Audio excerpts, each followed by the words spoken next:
also, when you bring up the scientific experience and the experiment and the theory process, it all goes back to rule number one: you have to identify.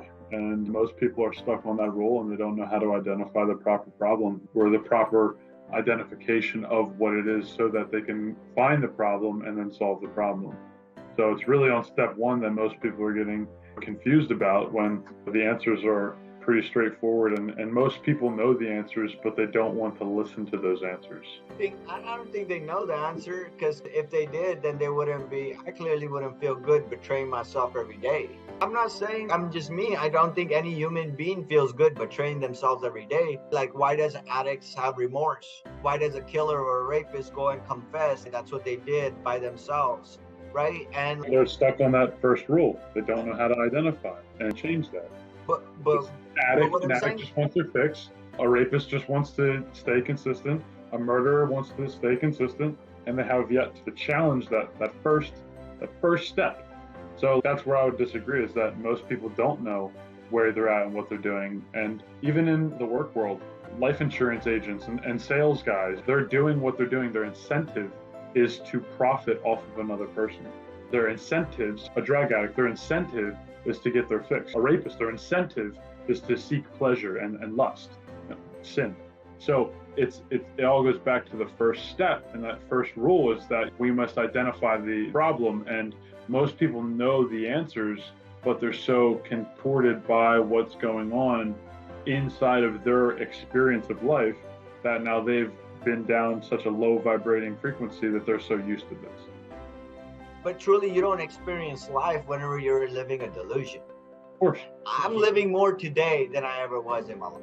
And I feel alive. I feel connected to my pets. I feel connected to the nature. Dharma, like, I had some interesting things happen early on this year where I find myself talking to the universe. Like, I was charging my car, and I felt like these people are going to rob me. And all of a sudden, the universe is giving me signs. 50 pigeons came and landed by my car. 50, right? And then you have a bunch of crows right on top, just all watching. All crows. And so you have pigeons on the ground, the concrete, and you have this. It's like a clear signal and a level of protection that they're providing me. Okay, these energies are not good. And you saw these cars, they were junkies, couple of down stores, because you know how you charge electric cars in Walmart charging stations. What I'm saying is that's a connection right there. And that's whenever you're like, okay, yeah, I could sense this. And not only that, but the universe is also telling me, this is what I need to do. And then if you go back if you weren't in tune, you were just, there's just crows and there's just pigeons. No, because that has never happened. If you weren't in tune, if you were not in tune. Yeah, if I was not in tune, I wouldn't have noticed it, right? But the fact is that never have I had 50 pigeons stand right there underneath by my feet all at once. Never have I had so many crows line up in order to almost watch over me and give me the message, because they're messengers. They were true messengers before you had the internet and all of this. Crows were the prominent messengers. Crow came and landed by your house and is yelling at your house. That means you have a message coming of some sort. That was the tale behind it, the folk tale behind it. You ever read The Journey Through Exile by Carlos Castaneda?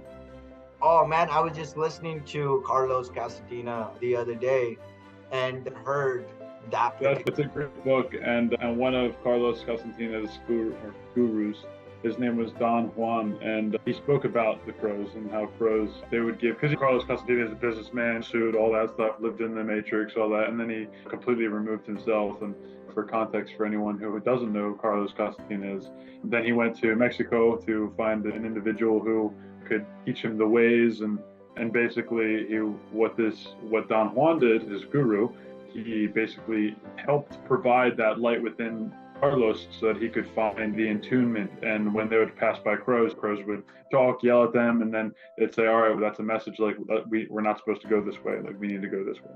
And it's because of the attunement they had within their intuition, along with the signals from the nature and the universe to allow things to come through, that Don Juan and Carlos Castaneda was able to understand those things and go in a different direction. So that's beautiful. Universe speaks to us, man. Like it does speak to us no matter what. Then I read what it said, where the pigeons were saying. It said stop, right? And I'm just like, okay, so stop whatever it is that I'm doing, and then yeah, it's up to you to figure it out and apply to the context that you're within. There's just so many signals and signs. So what I'm saying is, and I wouldn't have been able to experience this part of life. This is just amazing to tell my kids that I experienced something like this. And this is not the first time. There's like numerous times where I could tell you, man, it has saved my ass. Time after time, it has saved my ass while listening to the universe instead of anybody else. And it's whenever I'm listening to the universe, I'm not doing what I feel and I'm not doing how I'm wanting. What I'm doing is what I need to.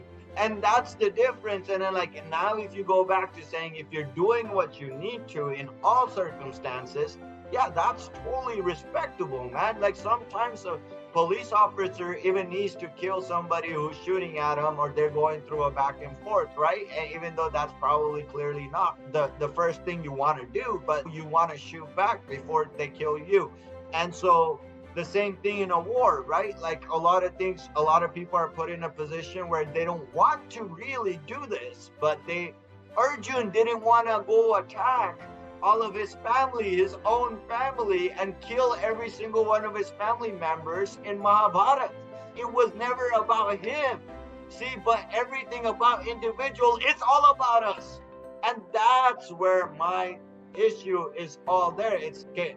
When are we going to be bright enough? Because we think we know it all. We think we don't know. We understand the depths of everything because we live in the information age and we know everything. Nobody can tell you anything. And everybody just wants money because that's what God is in their definition. And so that's fine. That's all dandy. What I'm just saying is like, when are you going to be smart enough to really understand life and separate it from world? And then when are you going to accept you? But then don't resign on yourself. Don't quit on yourself. My entire thing is all about empowerment, saying accept yourself for where you're at. Yeah, maybe you had to steal a bread today to feed your sibling and you had no other choice. Accept that fact. Yeah, I did that. I did something dirty today, but I had no other choice. Get it, right? But what am I going to go do tomorrow, right? And that's what I'm talking about. It's okay, what am I going to do tomorrow? What am I going to do the next day? How am I going to do something different? How am I going to do something better? I'm not resigning on myself just because I stole that piece of bread to feed my sibling. What I'm saying is that, yeah, yesterday I didn't have any other choice but to do that. And I tried to do everything else throughout the day before I did that. But now, tomorrow, I'm going to be better. So I'm not going to resort to all of the things that I explored and failed at yesterday, or how did I fail at those things yesterday.